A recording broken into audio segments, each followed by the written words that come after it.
Let us call it up. And guys, we are starting with reading 6 time value of money. It's a nice gentle intro into quants, guys. Now, when we start quants, I always got to tell the guys, because I always get from the guys, oh, we hate quants so much. It's so hard. Quants is so hard. It's hypothesis testing and Okay, let's just break it down for you guys. Now, let's, like we do normally. Okay, there's 240 questions in your paper, guys. Quants is 10%. Okay, there's 24 questions. There's 12 in the morning and there's 12 in the afternoon. Okay, happy with that? And by the way, in CFA Level 1, you're very fortunate, guys. They say to you, by the way, chaps, you are now entering the quant section. You know where you are. You can expect a certain types of questions, etc. They don't mix them up. And the question 1's not quants, and then 32 quants, and then they give them all 12 in a nice order. And, okay, don't expect the same courtesy in Level 2. Okay. There's your 12 and 12. Now, let's break down the 12 and 12. Now, there are 6 readings for quants. Okay, we've got reading 6, 7, reading 8, 9, 10, and 11. You happy with that? Now, reading 6, basic time value of money.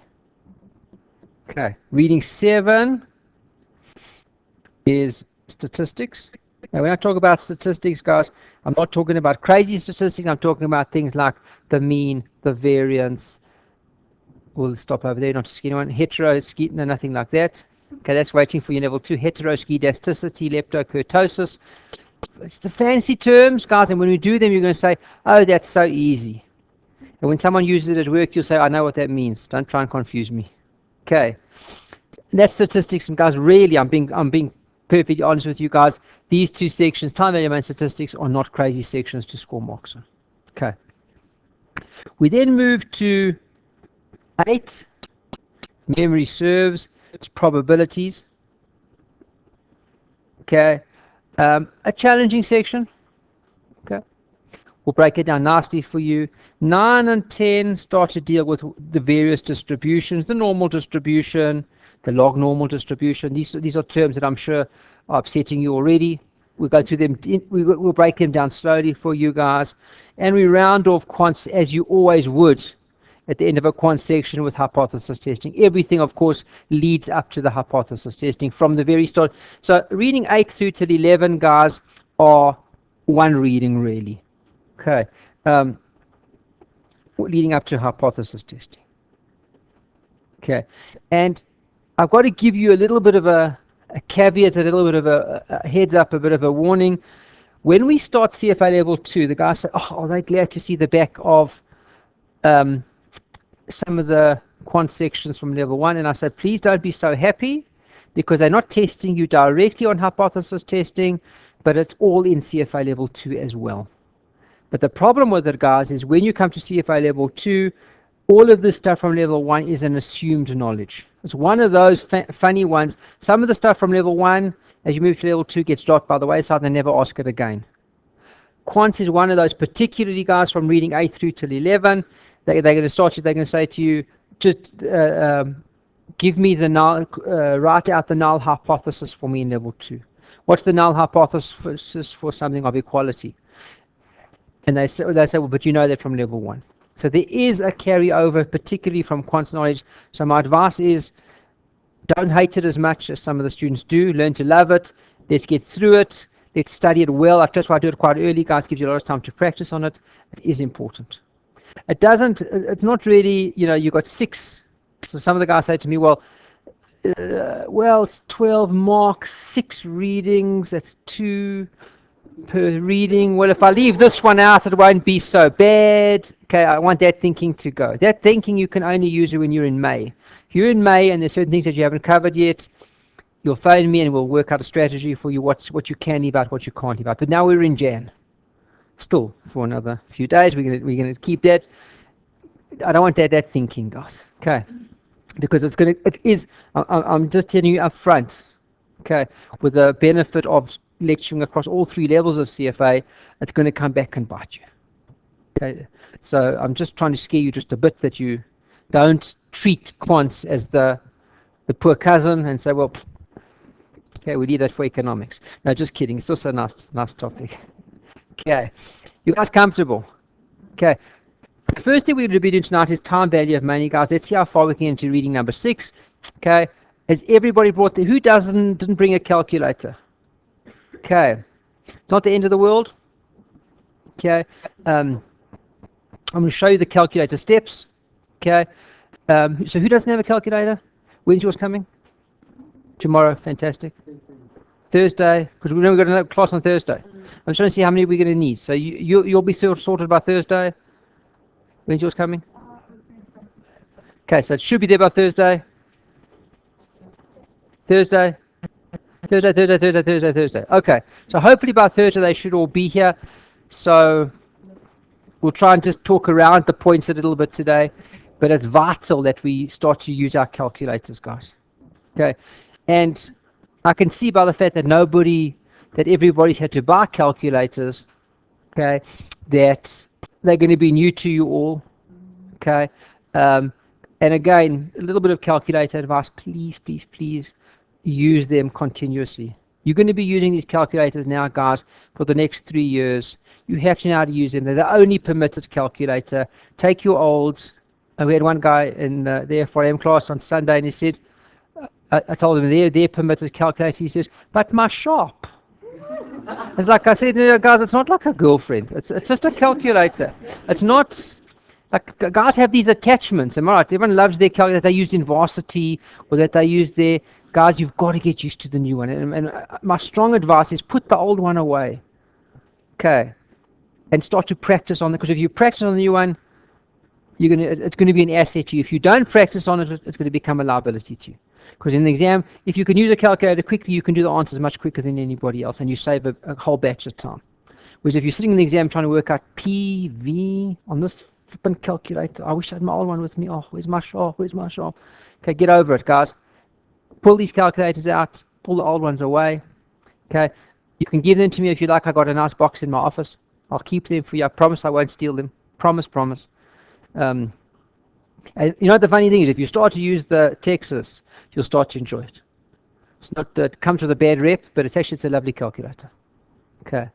So guys, please, if you could just make sure that you've got those by Thursday. If you could. Okay. But that doesn't prevent us from starting. Okay. We can start. We can do a little bit of the time value of money reading.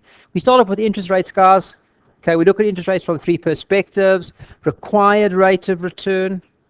That's the required rate of return that an investor must make before he makes an investment.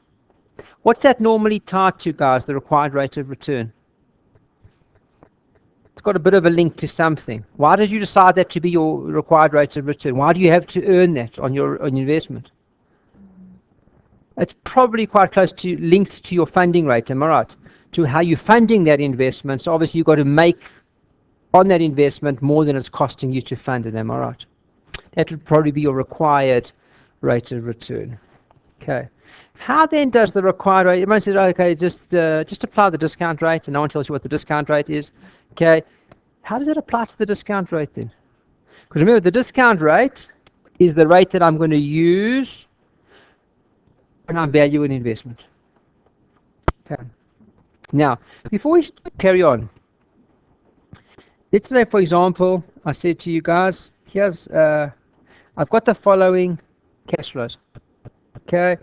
And we're going to start off because the very last learning outcome, guys, insists that we use timelines. I think they can test timelines in the exam. Have you ever tried to draw a timeline in a multiple choice paper? Unlikely to come up, of course. Okay, they can't ask you to draw a timeline, can they? It's a multiple choice paper. But look at the following, but they do like to use them, and I love to use them as well, guys. So let's make use. What if I said to you, in fact, we can use this one, this is fine. And I said to you, I've got an investment proposal for you guys, okay? And I want to ask you how much you're going to pay for it. Now is when?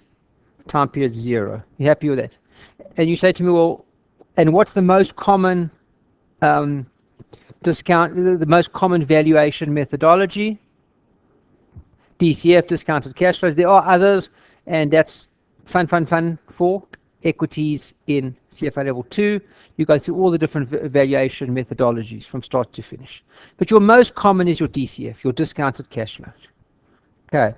So you say to me, well, what cash flows will this earn? I'll say, well, it's going to earn 100 next year and 1,000 end of year 2. You happy with that? And I say to you, how much will you pay me for such an investment? Okay.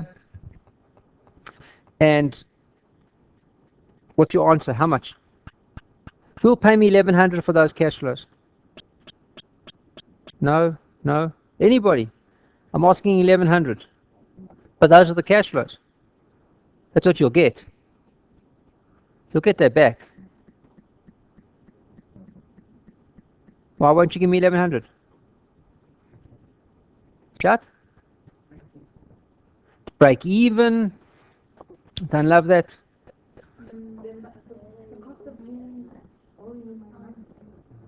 Who said time value of money?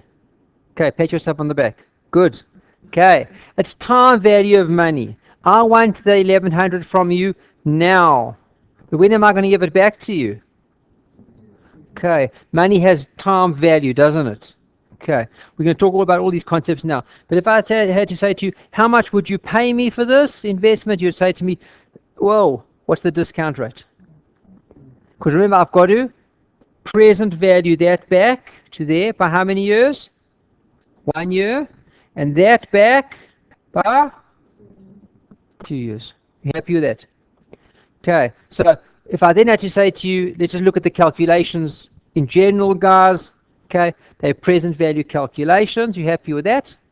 Using the discount rate. We'll talk about the discount rate in a second. And how does the discount rate differ from the required rate of return? Okay. So I will discount those back. I'm going to show you how to do that in a second. Okay. The required rate of return says, well, I've got to make a certain rate of return. I'm not sure who mentioned it a little bit earlier, because that was my cost of funding. Am I right?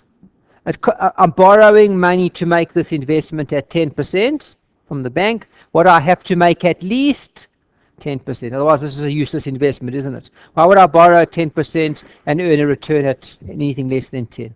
That's the required, the have-to rate of return. The discount rate, in most cases, guys, builds in a little bit of fat, doesn't it?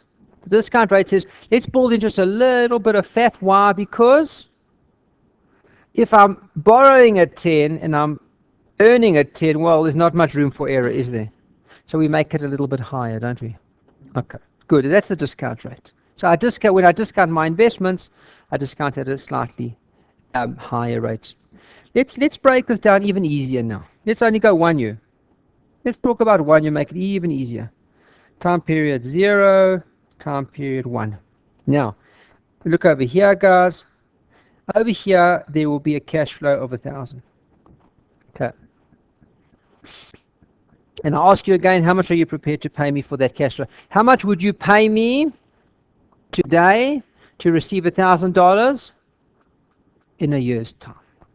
You happy with that? Okay. So again, guys, it's just a present value calculation by 1 year. Am I right? Okay. Now, for those that have got their calculator, we're going to start a little bit. But guys, don't stress. I will be doing calculator work for 2-3 weeks as we go. Okay. But more important, guys, okay, and guys, please, if you can, sit next to your friend who has got a calculator. I don't sit too close to make them uncomfortable, but just okay, close enough to peer over their shoulders. Okay, let's start. Okay. Now for the rest of question? No, just yawning. Okay. For the rest of time value of money, the rest of quants, particularly equities, guys, and very, very particularly for fixed income, we work with the famous 5. What are the 5, guys? And any single time you're doing a present value kind of a calculation, any time value money calculation, you need 5. What are my 5 always, guys? Let's go. Future value, present value, N, payment, and R or R. Are you happy with that? Those are your 5. And guys, any order, there's no specific order for them, etc., etc. Now, how many do you have to have? Let's say, for example, I'm trying to work out, let's say, for example, my future value is what I'm trying to work out. How many of the others do I have to have all 4 inputs? Only 3, am I right? As long as you've got 3 of the other 4, you can work out future value, or you can work out your missing variable. So there's always 5, 1 you can do without, and 1 you're trying to work out, am I right? Always, always, always. You happy with that? Okay. Let's look at our example over here. Do that. And let's say, for example, I said to you that the discount rate R is equal to 10%. You guys comfortable? Okay. So, give me some numbers over here, guys. And this is whether or not your calculators make a difference. Follow through as we go. Future value, what will I have in the future? 1,000. Now, there's 2 ways to do this. Remember, the 2 brothers are future value and payment. They're brothers. Now, with those 2 brothers, you've got to keep the sign the same. You can either make them both pluses or both minuses. Present value will always have the other sign. So if I want to say future value is equal to, and I'll always go with minuses for future value and present and payment. Whatever you want. There's no rules. But remember, the only rule is that you've got to keep them consistent. Future value and payment have got to have the same sign. You happy with that? So future value minus, I'm making mine. You see, I made mine a minus. If I make mine a minus, when I come to calculate present value, what will my calculator show me? A plus. If I did it the other way around, if I showed future value as a plus, my calculator, when I calculate present value, what will it tell me? Show it as a minus. You happy with that? Okay. Number of years, guys, so present value, question mark. You happy? That's what I'm trying to work out. Okay. Number of periods, only 1. Payment, it's 0. Now, most people are going to tell you NA, not applicable. It is not applicable. Always put a 0 in. Now, you're going to learn very quickly about your calculators, those that have got them and those that will still get them. This is the stupidest calculator on the market by a large margin. Okay. This calculator will only do what you tell. If you wanted to calculate, you say compute. If you wanted to do something, you push arrow up, arrow down. Please let me tell you what I'm doing now. Push it down. Okay, it's completely not intuitive. Completely unintuitive, which has a benefit that it'll do nothing without you telling it. So there's not sometimes when you're typing on Google, it makes up all words for you. Am I right? On the phone, when you're sending messages, it makes up words as you go. Sometimes you're embarrassed with what you've sent to somebody else because it was really the phone that made up all the fancy words. You no such problem with your texts. I can promise you, there's nothing intuitive about this thing. Okay, but I like that because what you wanted to do, you've got to tell it to do. Okay, so it's a bit slow initially to learn like that, but that's how it's. And if you've left something perhaps from your previous calculation, well, it stays there. Why? Because you didn't say, go get rid of it, delete it, delete. So it's still there. So there might be stuff in your memory bank. So that's why I always say, when you've got something that's not applicable, push it in, input it as a 0. Because that will, bless you, that'll for sure make sure that it's now at a 0. You happy with that?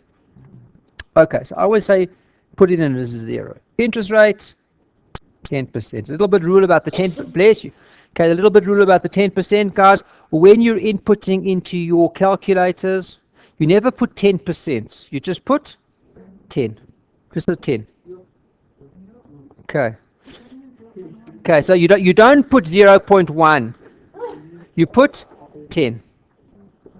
Okay, so that's why it's going to be a bit slow initially, guys. You're going to have to get used to this, but you'll see quite quickly because your answers will come out to be quite rubbishy. You'll know that you've had a bad answer if you put 0.10 because it'll just give you a junky answer. Am I right? So you'll pick up quite quickly that it's not what you needed to do. Okay, those are your basic rules, guys. Those that do have calculators, okay, you see my fancy one. Okay, let's go. And you go, let's go. So you put into your calculator, you type, let's go for the beginning, 1,000. You all know where the minus key is? on the bottom, 1,000, the minus key on the bottom, bottom right, and you push future value. You see your 5 over there, you push future value. Okay. Then you go 1 for N. Okay. 0 for payment, and a full 10 for interest rate. Okay. It's your RY button. Your RY. Okay. Yep. Okay, so after payment, you put 0. Now you push CP compute present value. Top left button, guys, is CPT for compute, and you push CPT present value. Okay, CPT compute. So now compute present value. Okay, there's something not right there. I'll go through it with you now. Okay, who got 9090909? Okay, let's go. 9090909. Okay, let's go. Who didn't get 909090909? Okay, let's go. Let's start from the beginning. Minus Future value. value? Now it's in. Yeah. Now go 1 1, in. Good. 10 0, interest rate. interest rate Good. Naught is payment. or payment. Compute Compute. present value. Present. Oh, they. You happy with that? I know what happens. It's my nails. Okay. You happy with that though? You guys good? Hey? I think I told them the wrong step. No, let's go. Okay, go. 1,000 minus future value. Now it's in, can you see? Yeah. Okay. 1 in. It's also in. Okay. Naught payment. Happy? 10 interest rate. Compute present value. No. You happy with that? And it's so unintuitive. It's just everything. If you got it pushed, you got it. Got it. Anyone else not get it? Don't be shy, because. Okay. Good. So we've done a little bit of calculator work, guys. Just a little bit. What do you see now, guys? Now, if I had to ask you, how much would you pay me for an investment that'll pay you $1,000 in a year's time with a discount rate of 10%? You'll pay me $909. Now, you thought you were home free. There's no way. Okay, today we're working. Now, if I say to you, what happens?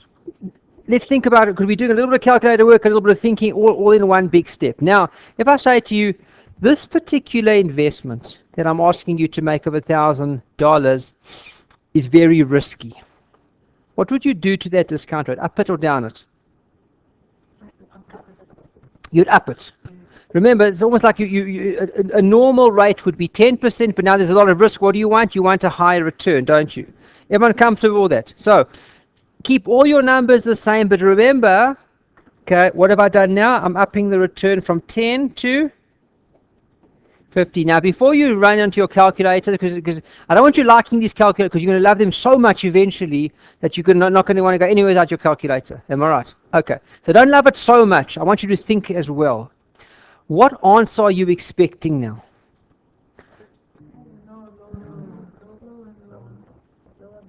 So remember, you were prepared to pay me $909 before. Am I right? How much are you? Intuitively, I've upped the rate. Up the rate because there's more risk. How much are you prepared to pay me now? More or less? Less. And intuitively that makes sense, doesn't it? Because there's more risk over here. To get to the same $1,000, now there's a whole batch more risk. I'm not paying you $909 anymore. I'm paying you how much? Get to work. How much? Okay, I got an $869. And you can keep everything else in your calculators, by the way, just change rate.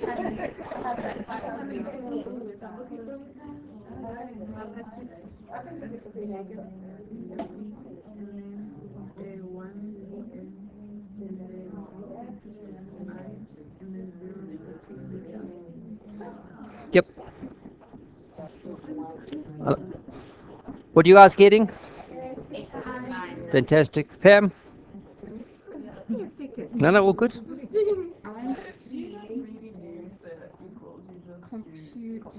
Compute, yeah. I 69. You happy with that? So they don't, yeah, it doesn't use equals or anything like that. Okay. And guys, what did we see? Everyone got it, by the way.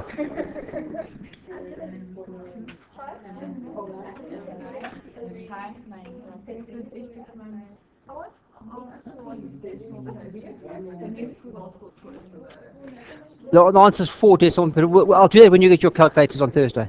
I'll help you set them all. Okay. Okay. Guys, everybody comfortable?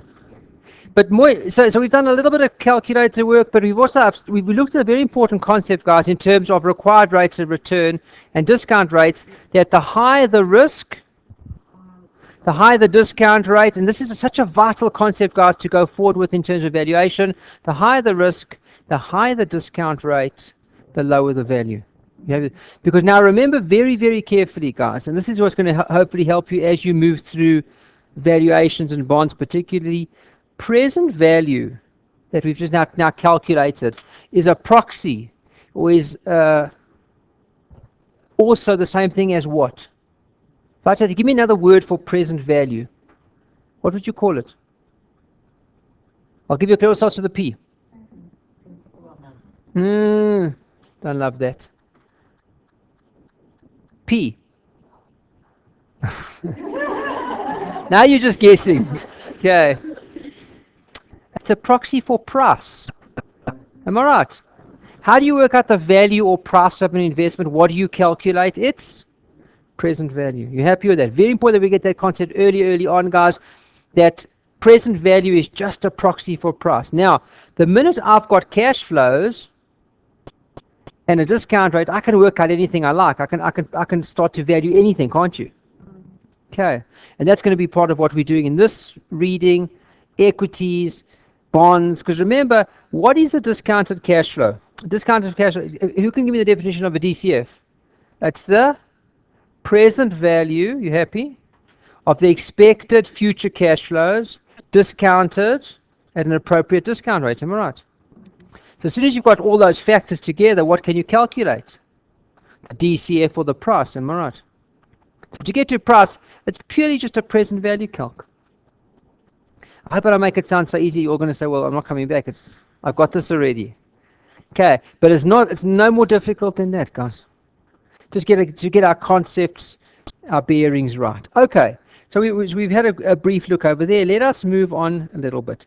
If I just so guys, we had to look at interest rates from 3 perspectives: required rate of return. That's the minimum before I make an investment. Discount rate says, well, I want to work out the price, and then I'm prepared to pay you now. Let's price in a little bit more than perhaps just the required rate of return, a little bit of risk. And the more risk I price in, the higher the discount rate and the lower. Good. Okay. Guys, CFA level 1, even at this level, okay, they want a lot of thinking like that.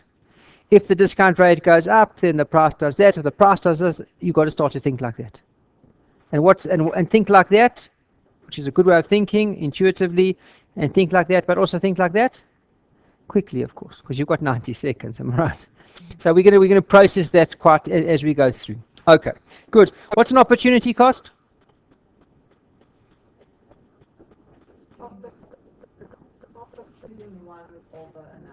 Correct. Let's say, for example, guys, okay, you get a bonus from work. Okay, and it's December. You've got 2 choices. You can go on a nice holiday, or you can save it. You see the opportunity cost. The opportunity cost of spending it is a nice investment later on, and vice versa. You happy with that? Okay, good. Okay, let's have a look at. Turn over the page and look over here, guys. When I start to look at discounting an investment, I always start off with the risk-free rate. Why do I start off with the risk-free rate, guys?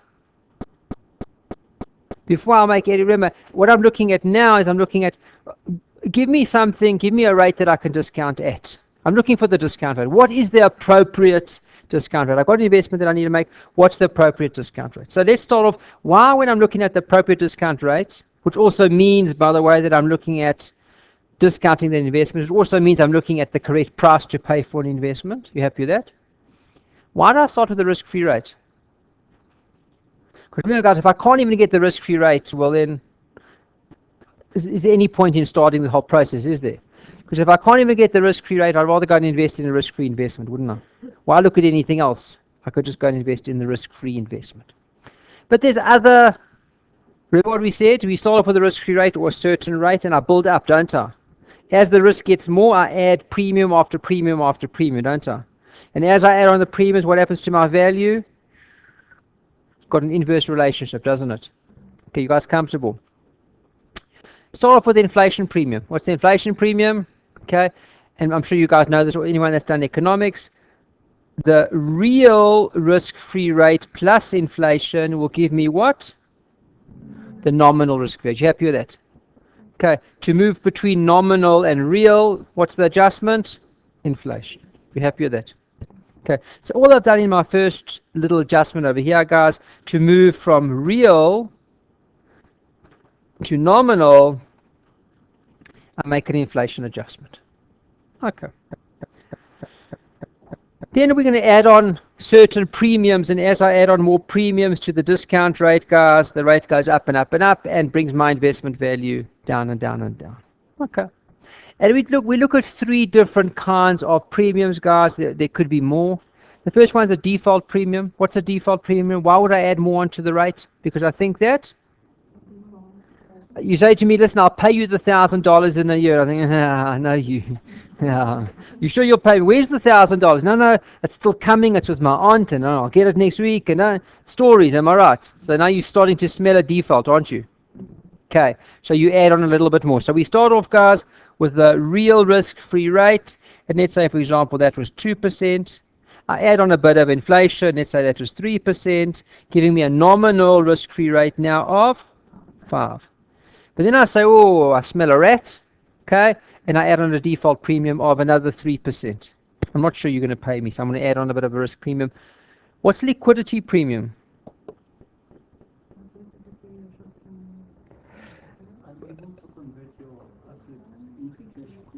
So is that the same as maturity?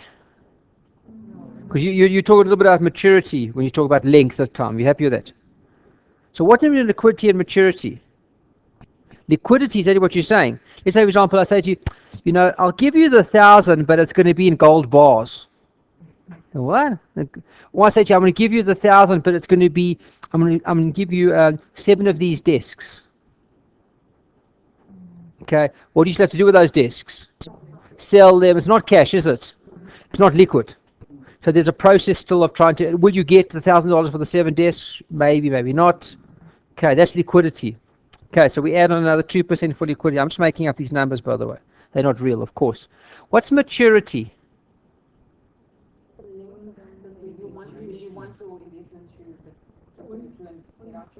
When it's due. Let me ask you this. Please be kind, guys. Think of your answer carefully. Let's say, for example, I say to you guys, at 7:30, it's not 7:30, it's later already. 7:30, it's time for the dinner break. I'm starving. I forgot my wallet at home. Who will lend me $50 to go down to buy something to eat? And I'm going to pay you back, guys, at the end of the course in May. Who's lending me money? Emmanuel, you're very kind. You're a very sweet person, but I wouldn't even lend it to myself. It was I'll pay you back in 5 months. That's a long time, isn't it? What if I rephrase it? I said, I'm starving. I left my wallet at home. In my case, it's probably that one of my latis have taken it. Okay. And I'm starving. Please, can someone lend me money? I'll give it back to you guys when I meet you on Thursday. A better chance of me getting $50 from you guys. Am I right? That's the maturity premium. You happy with that? So short term, the risk is always going to be short. The risk of it repaying is much lower, isn't it? The longer out we go, the more you're going to demand as a maturity premium, aren't you? Because what's the likelihood of payment if I say, you know what, I'll pay you back in about 3 years? I'll pay you back the 50 bucks when you pass your CFA level 3. Well, that's 2 years away, guys. No, that's too high risk.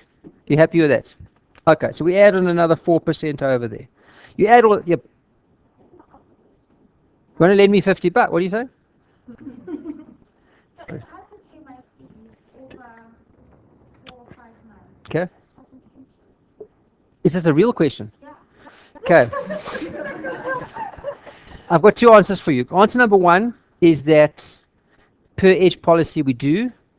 Answer number 2 is I don't. Okay. There's the original. No, the original edge policy was that we should charge interest if students pay over a certain period of time. I haven't implemented that yet, no. So you guys are still good to go for the next couple of months. As I mentioned to the FRM guys, we were talking a little bit about risk and processes, and that in terms of risk context, in a business, identify your biggest risks, make sure those are sorted out, and everything else is like a little bit secondary. So one of the guys was also a little bit clever. He said something about his fees or something. So I said, yeah, not that the fees are secondary, because of course we need to get paid because we're running a business, but my first risk and my first priority is to make sure that the students are here, everything works, the notes are on your desk, etc., etc. After that, we will worry about. So if you come for the second set of 6 months, guys, I'm going to charge you interest. Okay, the first set. Okay, but yes, it doesn't make sense according to this, does it? If that's what you're asking me. Okay. You know what they say? Do what I say, don't do what I do. Okay. So yes, you should charge interest if a client pays over 4 months, because it's higher risk, of course. And it's not just the risk. Okay, it's also time value of money, isn't it? Okay, so yes, you should be. Okay, I'll get there. Okay, you're done. Yeah, something quick about me that you'll notice as well. Okay, but guys, you see what you've done over here? You take all of the different amounts, you start off at risk-free rate, add on the premiums as you go, and you end up with, I don't know what it is, a much higher number, don't you? What happens if in your question there's no maturity premium? For example, they're going to pay you the next day. Okay, well then you take it out, don't you? Okay, and you work like that. You're happy with that. So even guys, when you're doing a valuation out in practice or in business or whatever you're doing, add on risk premiums for the various risks that you're looking at. Okay, very much an equity type model, but you guys comfortable?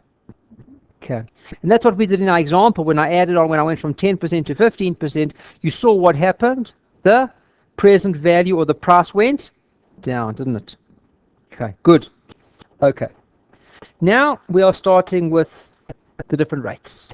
Easy stuff for people of your quality. Okay, we started with EAR. Now remember, EAR in a South African context is just the effective rate.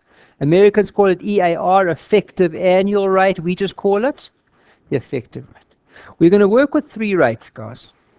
Okay, let's just break them down for us quick.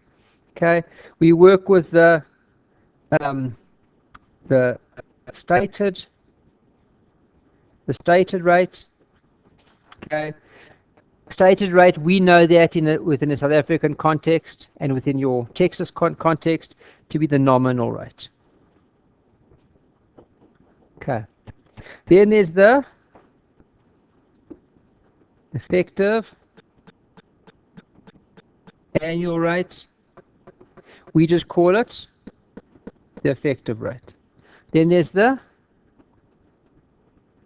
periodic rate. Those are your 3. Okay, and you've got to know each one and how to calculate each one. And the good news, of course, guys, is your calculator does it all for you. Are there formulas? I'm saving you at least 3 formulas tonight, just tonight. Okay, with learning your calculator. Let's have a look.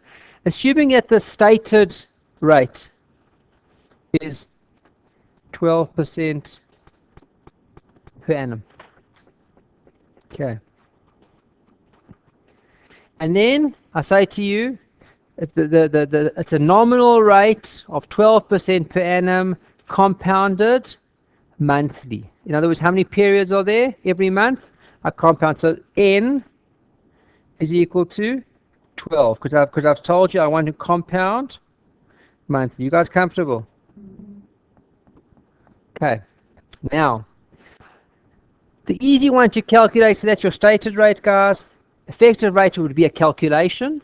We'll look at that in a second. The periodic rate is 1%. How did I get to that? I just said 12% is the annual rate, am I right? How many periods?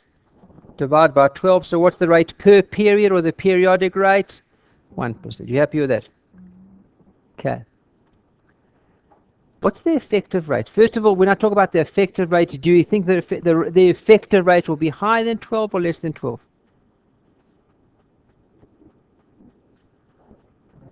It'll be higher than 12, won't it? Because why?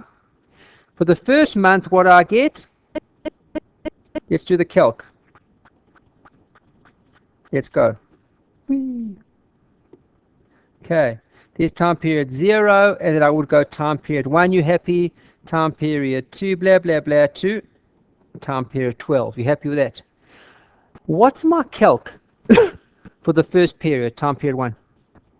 Let's say, for example, the investment was $1,000. What's my calc for the first period? Let's do it manually first. We'll do it all in the calculator. Let's do it manually first. What's my calculation for this period? So it's $1,000. You happy? Okay. Times 12% times 1 over 12. And again, exactly what you guys are saying. I could substitute that for the periodic rate of 1%, couldn't I? Same thing. Okay. And let us work out what that is. Okay. $10. You happy with that? That makes sense. Okay. Is everybody comfortable that for this first period, I'm earning $10? You happy? Okay. If I'm now using the effective annual rate, what is my, so this is the calculation for, no, period 1. What's my calculation for period 2? Oh, brilliant. So it's $1,000 that I started off with, guys, plus the $10 from the previous period, which is equal to $1,010, now times by 12% times 1 over 12. You happy? Okay. And what do you notice about that? So we do that. Gives me not $10 anymore, but $10.10. You happy with that? So my interest for this period is $10.10. And what can you see it's doing over time? It is compounding. What did Warren Buffett call compounding? You know Warren Buffett? Okay. It's what? Fantastic. Pat yourself on the back. You can't sit at the back. No one can pat you on the back. Okay, well done. Warren Buffett called compounding the 8th wonder of the world. And it's right, because if you leave money just to sit and it compounds time after time, it grows big, doesn't it? You don't need anything. You don't need fancy investment techniques. Compounding in and of itself is a very, very powerful investment technique. You guys comfortable with that? Okay, so now here's your CFA question. Your CFA question says to you, okay, you have an investment exactly like this, guys. A stated or nominal rate of 12% per annum, compounded monthly. What is the effective rate? So what do you start to do? We start this, don't you? And let's go for time period 3. And time period 3 will be what? 1,000 plus $10 plus $10.10 times, huh? And then you do that for time period 4, blah, blah, blah, till time period 12. And your 90 seconds are long gone, am I right? And you've probably all you're left with is a headache, am I right? How do we do this quicker? There's two quicker. Do you see the long way to do it? The quick way. Let's give you the quick way. Which I don't. I'll show it to you. Notwithstanding, I'm skipping a few pages. I'm taking you till here. Formula. Whoa. Okay, which we're not going to learn. Why? Because you can use our calculators. EAR, the effective rate, is equal to what? Let's plug it into the formula. It's equal to, let's do our numbers, 1 plus the periodic rate. What's the periodic rate? 1%, and by the way, here, this is not your calculator, so you've got to put it in there as 1%. What's 1%? 0.01. You happy? That's 1%. Does that make sense? Okay. To the M is the number of compounding periods. 12 minus 1. Guys, put that into your calculators and shout when you get stuck. If you get stuck.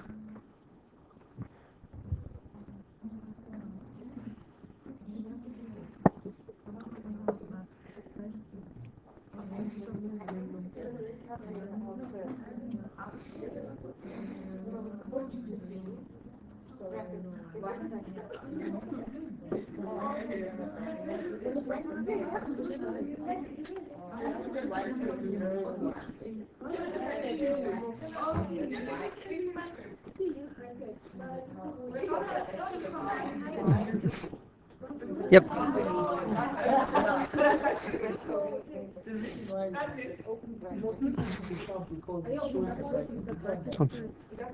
Oh, sorry. So, what do you want to do? You want to do that 1 plus? So go 1 1 plus 0.01 equals. Are you happy you got the 1.01? Yeah. Okay. Now you go to the power of, which is that. Okay. And again, when you push the power, it doesn't show you anything, so you think you haven't pushed it, but you have. To the power of 12 equals. Happy with that? Yeah. And don't forget to minus 1. Okay, but again, you're not showing enough. So it's showing you as 13%. You happy with that? Okay. It's showing you that your effect rate is 13%, but it's not really, is it? So just times it by 100 to expand it, just to get to your decimals, or 1,000, however much you want to. It's 12.68%. You happy with that? So you don't need to. You don't need So to. you just have to add them up and you... Correct. Why are they... Well, I'll show you. That's still coming. Okay.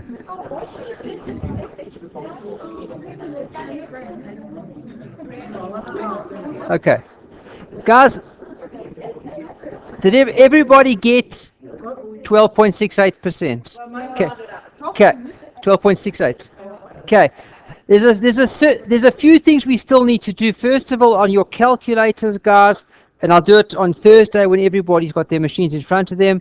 Okay, we need to change decimals to 4 places. I'm going to show you how to do that when we come on Thursday, because that'll give you the more decimal places. Please work with 4. Okay, you've just done the calculation. Okay, the manual type of formula, and you get to 12.68%. What would you tell me? Let me just take you back to here. We can fill that in. Now I've got 12.68. What does it show you now? It shows you that if you compound monthly, what happens? Your effective return, your return at the end is much higher. Let me ask you this. Now I say to you, oh, okay, how much? What's the value of my investment at the end of the year? I put 1,000. You're all happy I put 1,000 down in the beginning. Okay, so my initial investment was equal to $1,000. Nominal rate 12%, effective rate 12.68. What's it worth at the end?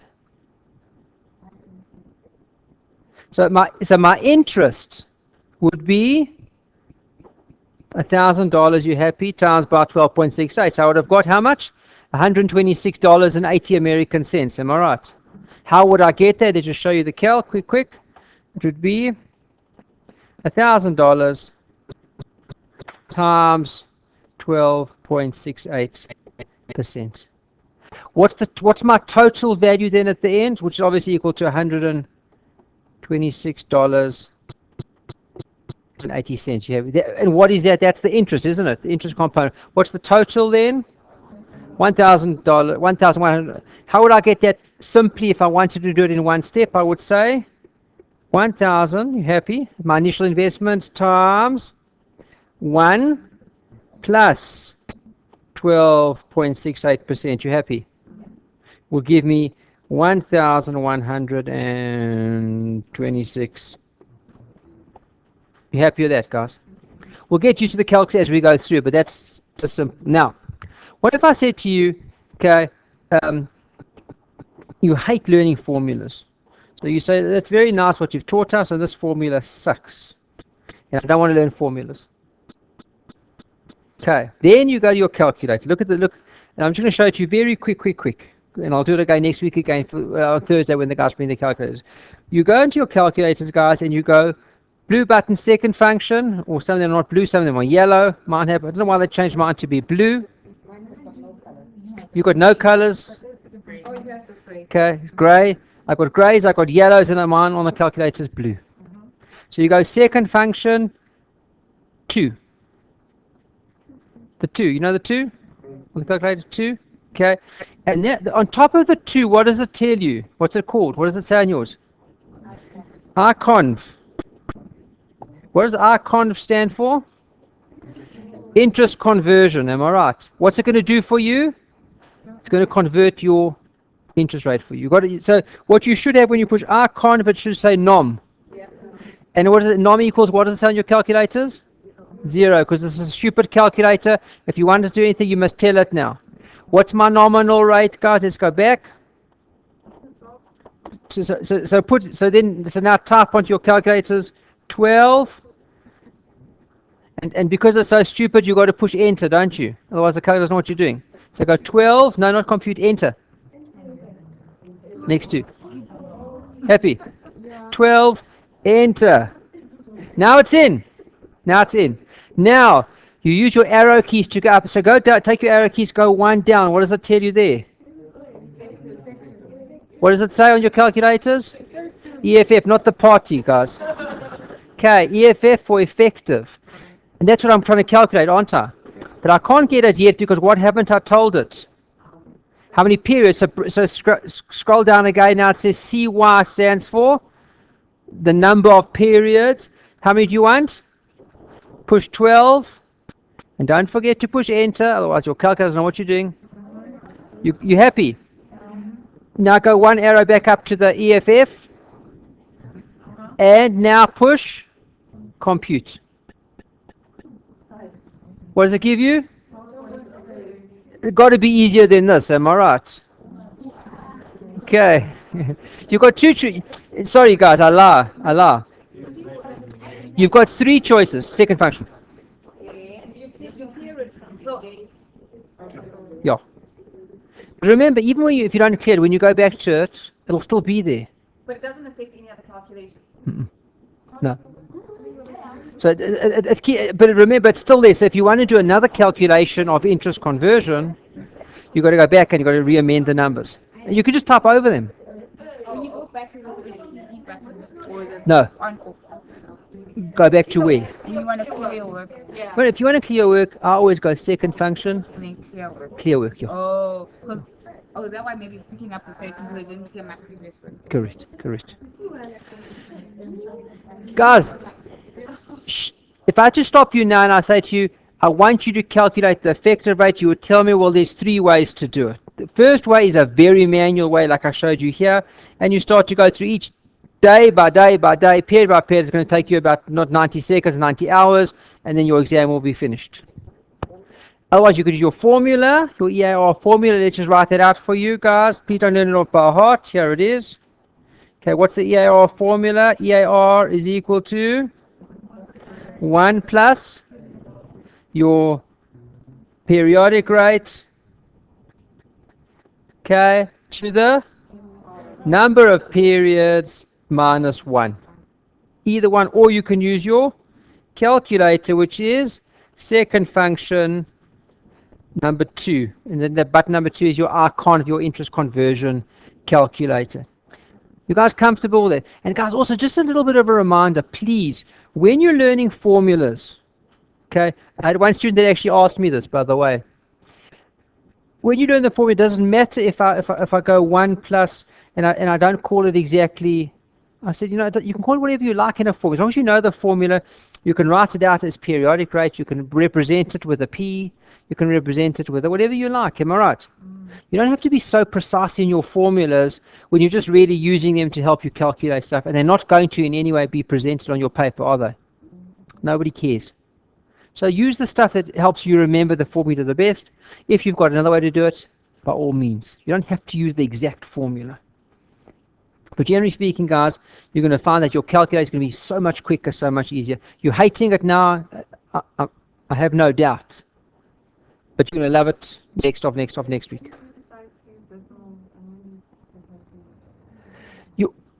Well, remember, the only time that you put whole numbers in, like for example here 12%, you would show it as 12, not 0.12, is when you're inputting to your present value, future value, that line on your calculator. If you look in your calculator over there, there's a line. The whole line is all present value. There we go. See that whole line? When you're doing those calculations, R is always a whole number. 10 or 12 or whatever it is, not percent. You happy with it?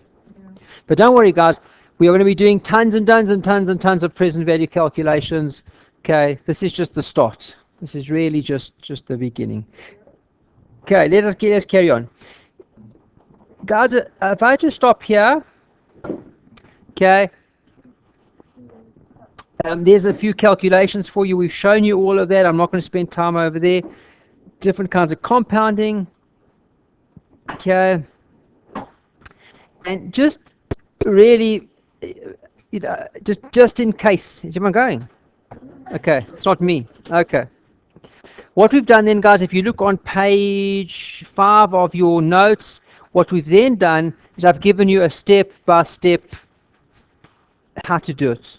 So just in case you've forgotten, you'll use your interest conversion worksheet, press second function rconv, norm will be displayed, and then step-by-step it gives you everything over there. So just in case you want to go over it again and you perhaps have forgotten, it's all written there for you. For the what? For the Texas. For those difficult people that want to use the 12 HP 12C, we've given it to you as well.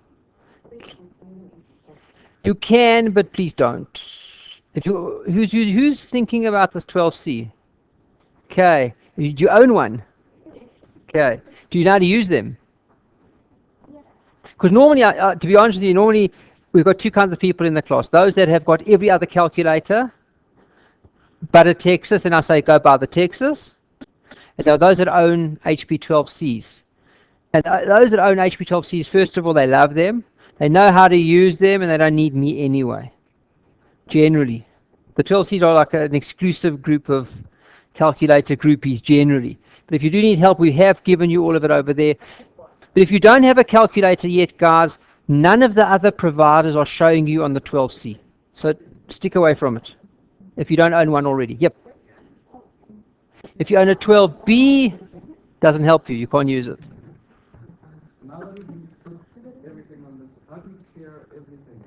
Second function? Yeah, you do second.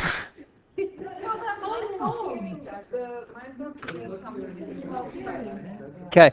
If you have, okay, you go second function. Yeah. Now it depends what you're trying to clear, because remember there's two things over here. Second function, clear time value of money. Second function, clear all your work. But that's what I did. I went there. Yep. And there. Yep. But then it still has, I think it's still got the year, previous value, the year thing. It's cleared. No, and if you go back there, why is that still there? No. Okay. Sometimes.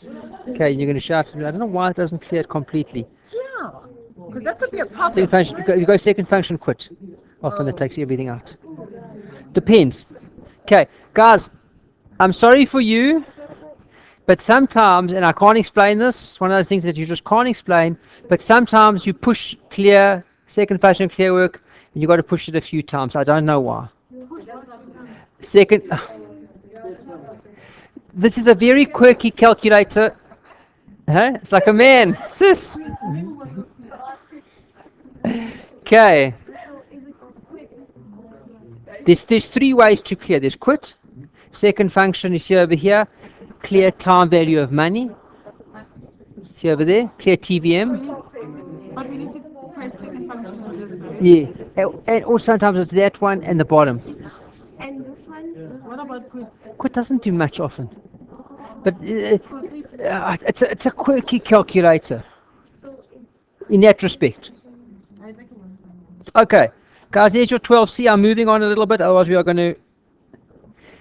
Now, What, the man or the calculator?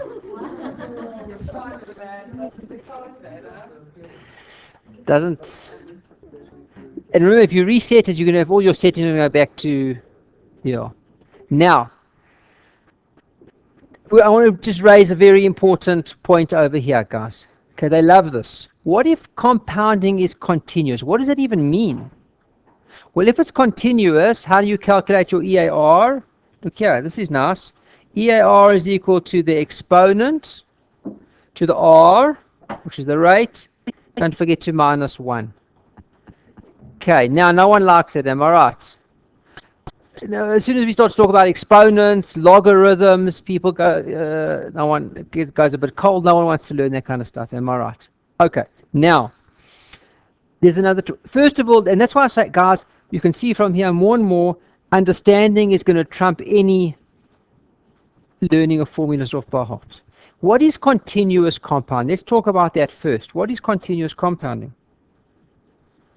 That I let's say, for example, when I talk about compounding monthly, then I'm compounding once a month. Am I right? What would you call that, by the way? It's very important when we get to derivatives, but we'll get to that then. But what would you call it if I compounded every specific period, once a month? What kind of compounding is that called?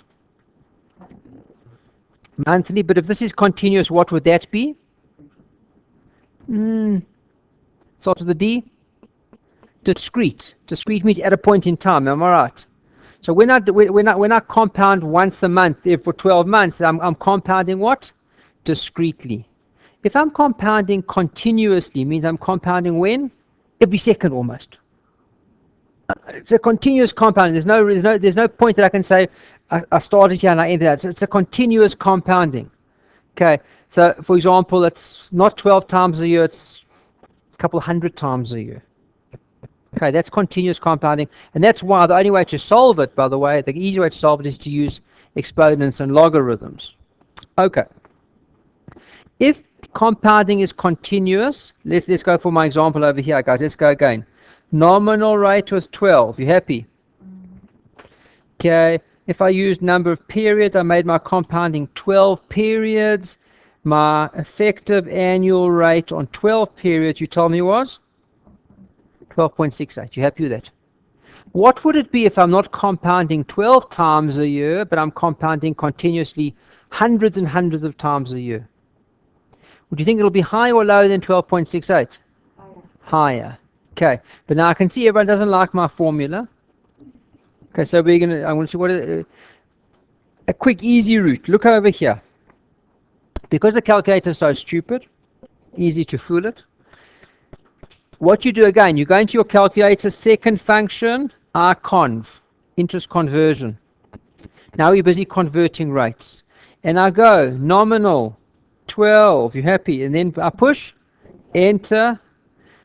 One arrow down gives me EFF, I don't want that yet, I'll get to it. One more arrow down gives me the number of compounding periods. Now, because the computer is not so bright, and I want it to be continuous, you can fool the computer and put in number of periods, 500. They think 500 is forever. Okay, so instead of using this fancy formula e to the r to the minus 1, I can fool the computer and I can put in number of periods as 500. Enter, arrow back one up to get to EFF and push, compute. What do you get? 12.74, 12.75. And you can see, guys, on a continuous basis, it equals to, it's even higher than the 12.68. You happy with that? Okay.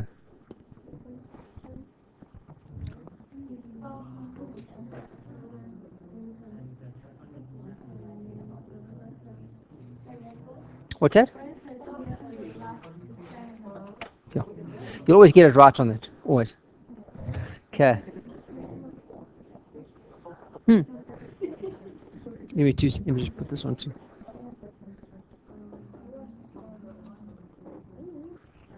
So is everybody comfortable that we've had a good look thus far at interest rates? We've looked at continuous compounding. There's two ways to do it. Guys, and again, when I give you your formula sheet, you're going to see on the formula sheet, EAR equals to the exponent to the r to the minus 1. You can say, What's that? I don't remember him teaching us that. Well, I have taught it to you, but you don't need to do it like that. You can just use the icon function on your calculators, guys, and just trick the calculator. When you push periods, instead of pushing 12, you're going to push 500. Now the calculator thinks that's forever. That's almost continuous compound. Are you happy with that? Okay, good. There's your calculators over there. And look over here. Okay. It's not a hack that we like to present in the notes because it upsets people. So I've just put, so remember guys, when I put over here trying to solve continuously using the Texas, there doesn't seem to be a procedure on the calculator when compound is continuous. We know different, of course. We know that we can do it using a 500 period. So you can, we don't like to put that in the notes that there is a hack to the system. So we put it as if there wasn't, but you know how to do it. Now, okay, good. Okay. We're going to just do one, and then we're going to go home. Let's have a quick look. Okay. We are on page 7. Okay. Let's have a quick look over here.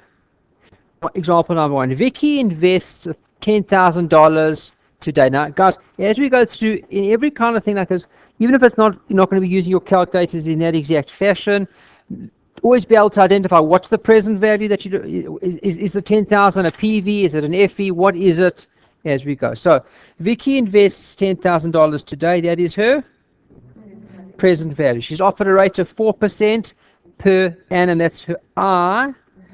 And what kind of a rate is that? That is her. That's the nominal rate, isn't it? Nominal. Good.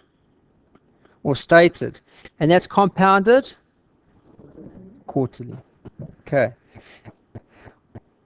And they're asking you now, guys, what's the value of her investment after 3 years?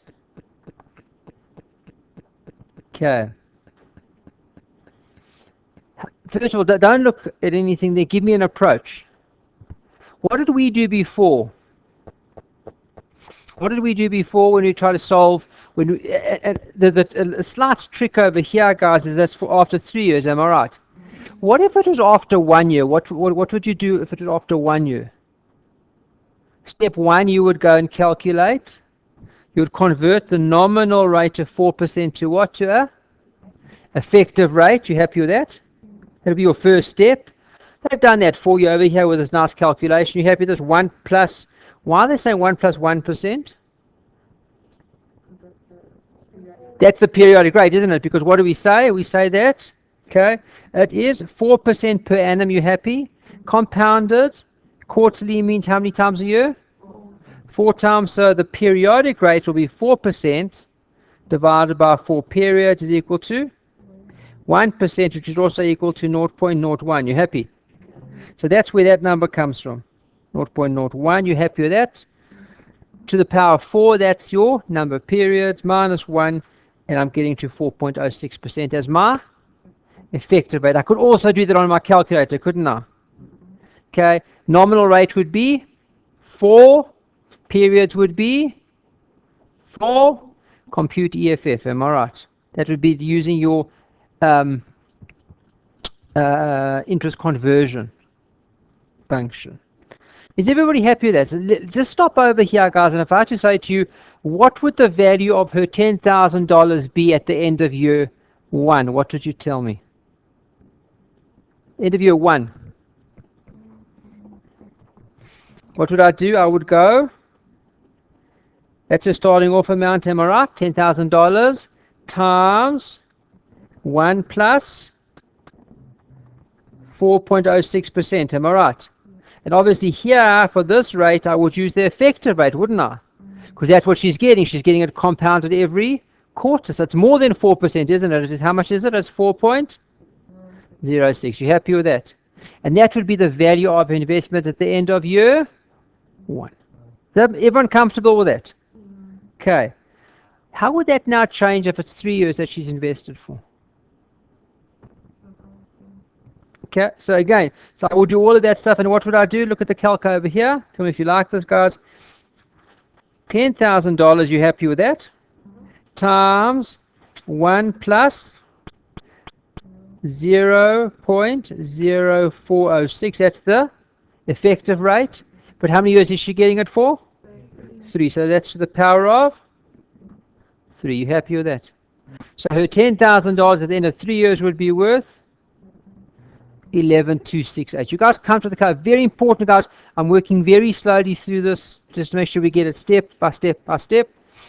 11,268. Okay. Everyone comfortable? Okay. There's one or two more examples. I'm not going to go through each one with you guys. When we start again, we're going to start over here on page 9. But, okay. Now, what do I want from you? Look over here. I'm taking you back to our example. This is your homework. Okay, we can start with this on Thursday. I've shown you how to do this calculation. Okay, example 1. Okay, to get to the 11,268. You happy with that? Okay. I want you to show me when you come back how to get to that same 11,268 using your calculators. What is this 11,268, by the way? Future value. You happy with that? That's what I'm telling you. You've got present value. You've got rates. Okay. Emmanuel, this is going to test if you know how to do the compounding. So this is especially for you. Okay. So guys, when you come back on Thursday, please all come back with your calculator. Let's just pray that Take A Lot has got a... They probably think, what on earth is happening? We're just getting this massive orders for calculators. Okay, guys, I do hope that they all come. I'll chat with you guys Thursday morning. If we don't have, because we're going to really start to get into calculator work. Those we don't have, I'll have to try and borrow a couple so we can get going at least. Okay, guys, on that note, please everybody have a most wonderful evening. Drive safe home, and we will see you then on Thursday. Don't forget your homework, okay? 11,268. I want the calculator steps.